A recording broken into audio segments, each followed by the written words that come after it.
Yang ketiga, bagi Anda yang sudah menikah, yang kita perlu lakukan adalah mari belajar untuk menyatukan tubuh, jiwa, dan roh. Karena untuk membangun pernikahan yang kuat dan harmonis, agar tidak mudah berkata cerai, yaitu sebagai pasangan harus selalu memenuhi kebutuhan jiwanya, memenuhi kebutuhan rohnya, dan memenuhi kebutuhan tubuhnya.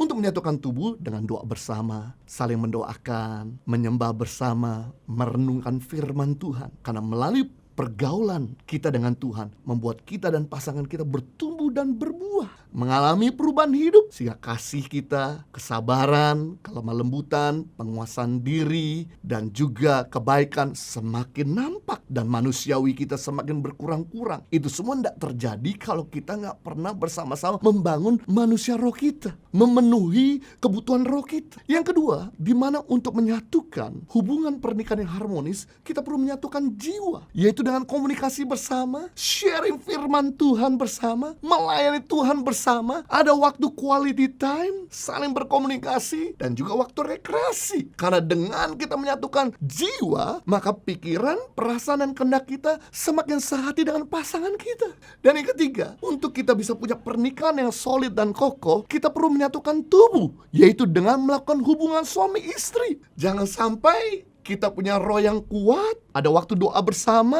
ada waktu di mana menyembah bersama, bahkan kita mungkin memenuhi kebutuhan jiwa dengan kita komunikasi bersama, sharing firman Tuhan bersama, melayani Tuhan bersama, quality time, tapi kita nggak punya hubungan suami istri. Maka terjadi juga yang namanya perselisihan. Namanya kebutuhan biologis pasti juga harus dipenuhi. Sama seperti tubuh perlu makanan, demikian juga pernikahan butuh hubungan biologis. Ada juga pasangan yang dimana punya quality time, jiwanya bersatu, melakukan hubungan suami istri, tubuhnya bersatu, tapi nggak pernah ada doa bersama. Maka yang terjadi adalah jiwanya akan menguasai roh. Dalam jiwa terdapat pikiran, perasaan, dan kehendak. Jadi kalau roh kita nggak pernah dikasih makan, pikiran kita jadi negatif, perasaan kita jadi negatif, putusan kita jadi negatif. Itu sebab perlu di sini untuk kita ada waktu doa bersama agar roh kita menguasai jiwa kita. Seperti ada satu ilustrasi bagaimana caranya anjing kecil mengalahkan anjing besar. Simple, sederhana, yaitu jangan kasih makan anjing besar, tapi kasih makan anjing kecil. Maka anjing kecil akan mengalahkan anjing besar. Jadi yang kita perlu lakukan adalah bagaimana untuk bisa menaklukkan jiwa, yaitu kita perlu mengembangkan dan kasih makan roh kita juga. Ada pasangan juga yang dimana punya waktu doa bersama, rohnya dikasih makan, bahkan juga punya hubungan suami istri yang baik, tapi nggak pernah jiwanya dikasih makan. Ada quality time. Maka yang terjadi adalah miskomunikasi. Jadi di sini kita belajar bahwa hati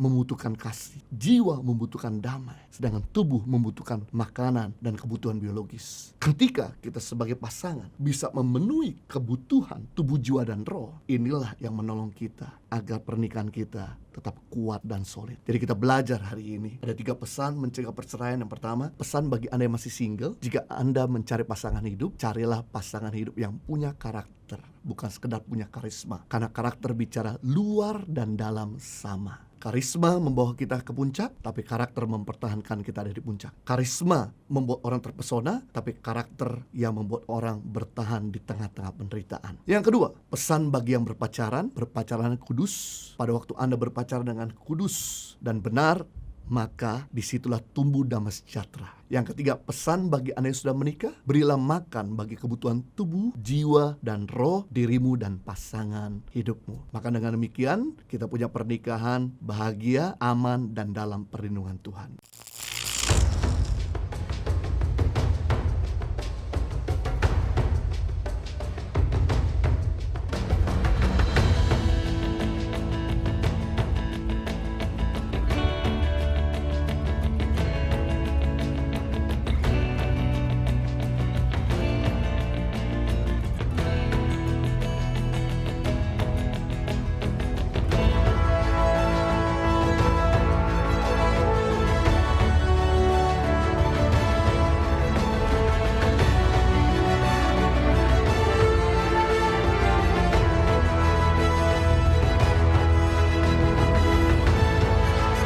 Cerita anak pedalaman dalam meraih mimpi dan mengejar cita-cita bersama Tangan Pengharapan.